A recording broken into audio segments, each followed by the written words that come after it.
I'm not quite sure how to describe this next shooter that I'm going to take a look at. It's definitely a hybrid of genres. It has the hallmarks of a gallery shooter or an arena shooter where you move around, you've got to eliminate everything on a particular level to progress. It also has the movement of a vertical scrolling shooter and the sort of graphical style of an into the screen 3D shooter, so definitely a hybrid of styles. The game is a classic based on an arcade game called Mad Planets. The game is called Crazy Comets. Let's take a look at it. So here we have the front cover of the game, and it's typical Ricochet release with the Ricochet logo at the bottom and then the artwork making up the rest of the front cover. And I'm not sure if this is the original game's artwork or not. It's quite a cartoony style, just says Crazy Comets on it, and we've got some crazy comets bouncing around, some planets and meteors bouncing around and exploding. Nice striking artwork. Spine's got Crazy Comets, which is not very centered very well.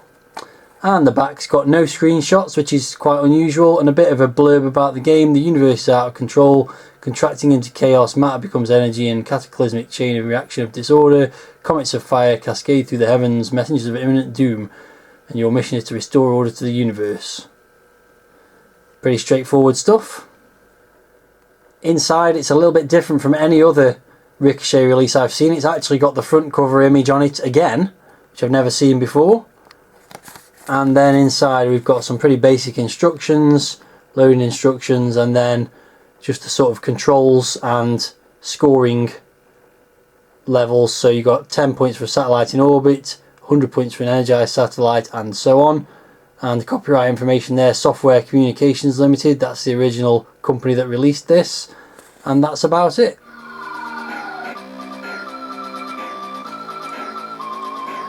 So here we have the title screen of Crazy Comets, and as you can see, it was written by Simon Nicol and originally released by Martech in 1985. It's a classic arcade style game, as I mentioned, based, I believe, on Gottlieb's Mad Planets, which has got very similar gameplay to this, although there is one difference, which is in Mad Planets you can rotate the ship asteroid style using a spinner, which you can't do on this because there isn't a spinner. Title screen is pretty basic, but got a nice swirling starfield in the background, which you will see throughout the game as well.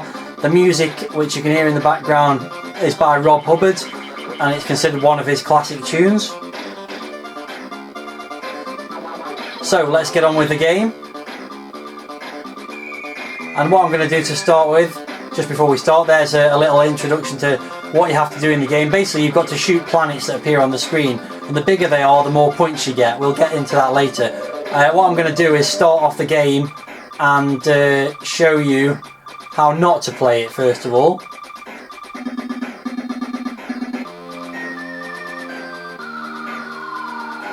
So there's my spaceship on the screen, triangular looking thing, and you can see these planets gradually appearing, and what you're supposed to do is shoot them before they reach full size, because if they reach full size it takes you ages to shoot them, and when you finally do shoot them they start to flash and they go supernova, which I'm actually not sure a planet can do. I thought that was a star, but let's not get bogged down with the details. As you can see, that one's flashing now. If I shoot it a bit more it goes mad and chases you around the screen and tries to kill you, and you've got to shoot it before it gets you. So I'll just demonstrate that, because what usually happens is that I die.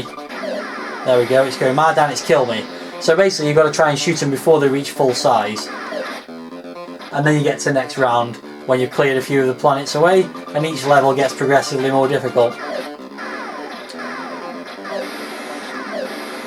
So it's got this kind of risk versus reward mechanism where you want to shoot the planets when as big as they can get, but without them reaching full size where they become almost impossible to destroy. Also, as the levels progress, you get other things chasing you. There's comets chasing you around the screen, and also you saw those little capsules I just collected for 200 points each. They're kind of like abandoned rocket ship capsules or something along those lines. So I'm on to round 3 now.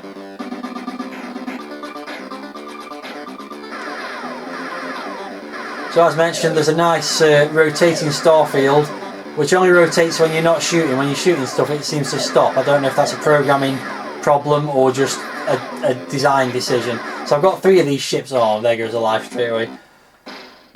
Basically, when you get more than one of those ships on the screen, you're in big trouble, basically.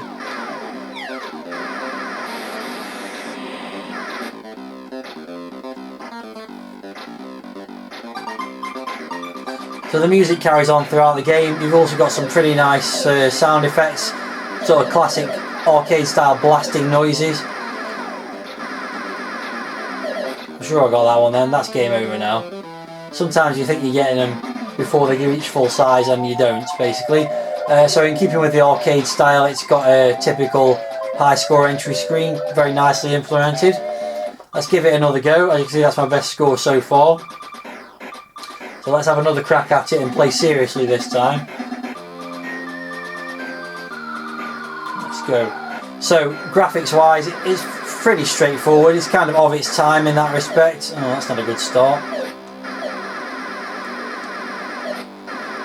I've got one planet to dispose of now. I have managed to do it a couple of times, but it's very, very difficult.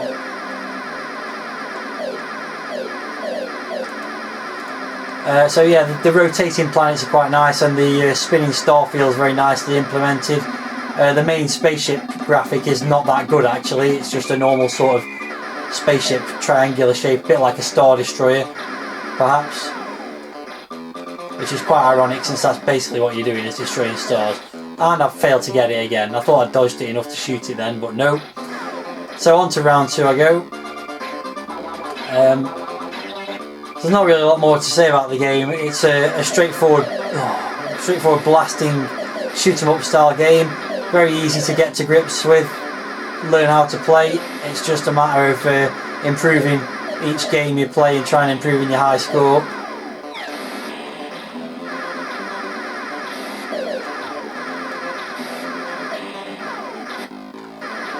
Collecting things and shooting things. Not much more to say about it really.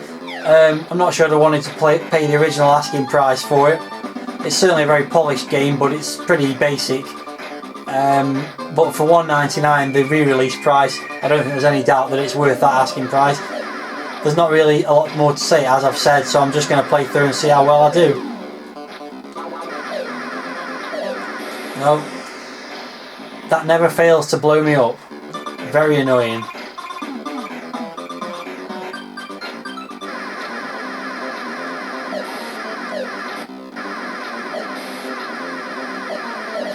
I definitely got that then.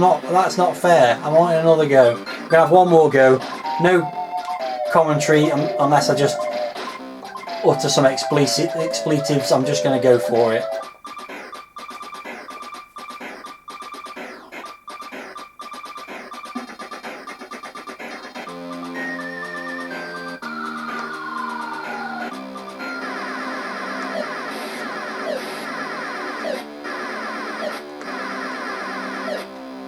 There we go, that's how to complete the first round, and that reminds me that if you complete a round without any of the planets reaching full size, you do get an additional bonus.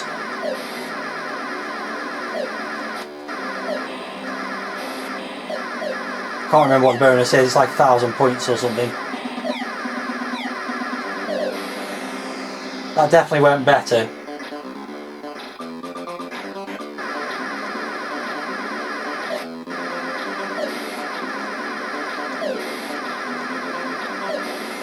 Sometimes the planets seem to materialise off the side of the screen, which means it's impossible to get them before they reach full size, which is quite annoying. Also, getting hit by a comet is quite annoying.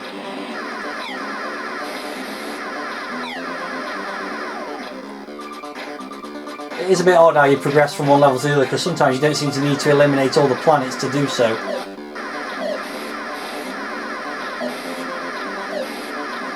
At least I'm on course for my best score.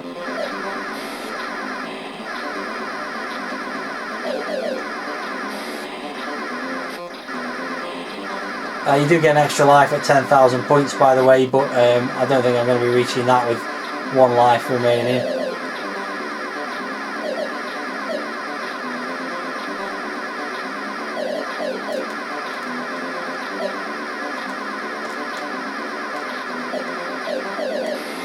And it's got me again. It just seems to be completely impossible. I think you must have to be a master player. But I have made it to round 5.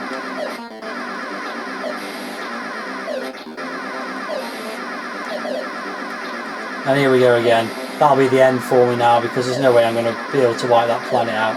I have managed to do it a couple of times on previous playthroughs of the game. I'm getting close to that 10,000 points here actually. Oh, somebody's killed me there. I don't even know what materialised to kill me there. Well, that's enough of that anyway, you get the idea. It's a pretty cool game, worth the $1.99, and quite addictive, as is evidenced by the fact that I had another playthrough.